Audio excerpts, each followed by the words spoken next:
this is what's happening, this is what I would prefer to happen. Right. How do I address it? They accuse me of being dread. I don't think I'm dread. I wonder why.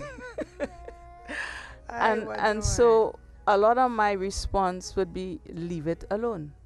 If it's causing you distress, leave it alone. But when I myself was in a situation being distressed, it was difficult to leave it alone.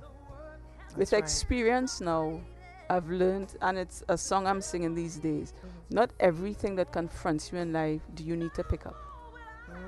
It might come to your doorstep, but you don't have to take it in your house. Leave it where it is. That's right. And in like manner, not every man who comes knocking do you need to entertain.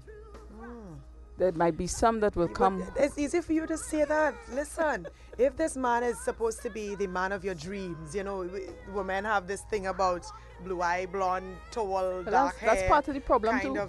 We have this ideal figure, and then we have no clue about what's inside the man. We're just looking at this shell. The outside. And isn't that we bashing men right now, you know, because it have one or two who are good. Kind of there are some good ones. All right. I'll admit there are some good ones, but it's just that it's difficult. I'm listening to you there, and you're saying leave it alone, but that's easier said than done. I know that.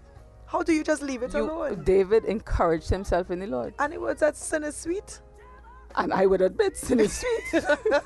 I'm not going to lie. But sin would put you in trouble, and the trouble isn't sweet.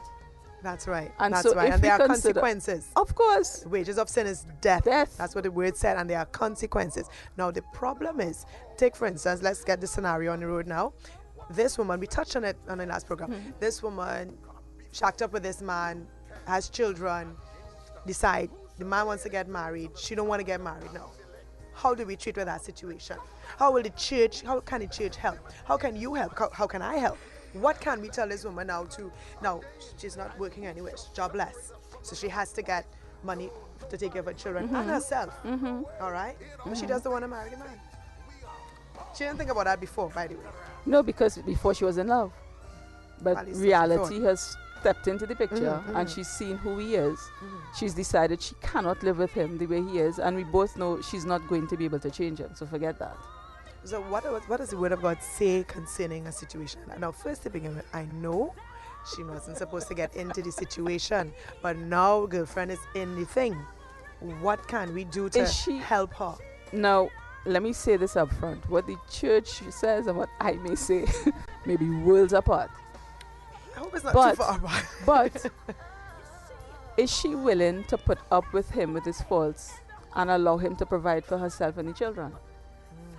If she's willing to do that, I have had people call me and say to me, I'm married, my husband is having an affair, should I divorce him? My question is, do you own your own house? Yes, we bought a house.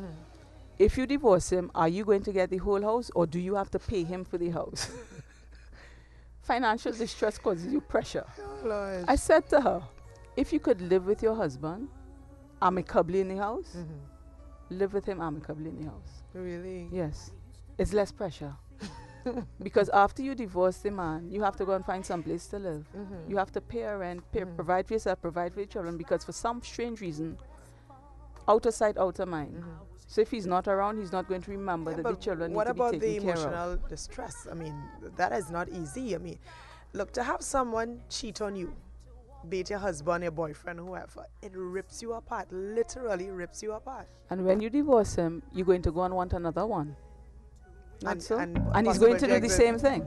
No, we're not bashing you. I'm just talking in general here. This is a male-female thing. I know, but why stay and take mental abuse in a home where it's dysfunctional? I mean, everybody does know what they're supposed to be doing, but sometimes we end up falling into the trap. But what I'm saying, now I have made that conscious decision on my own not to do that. Be viewing next month for more. God bless you.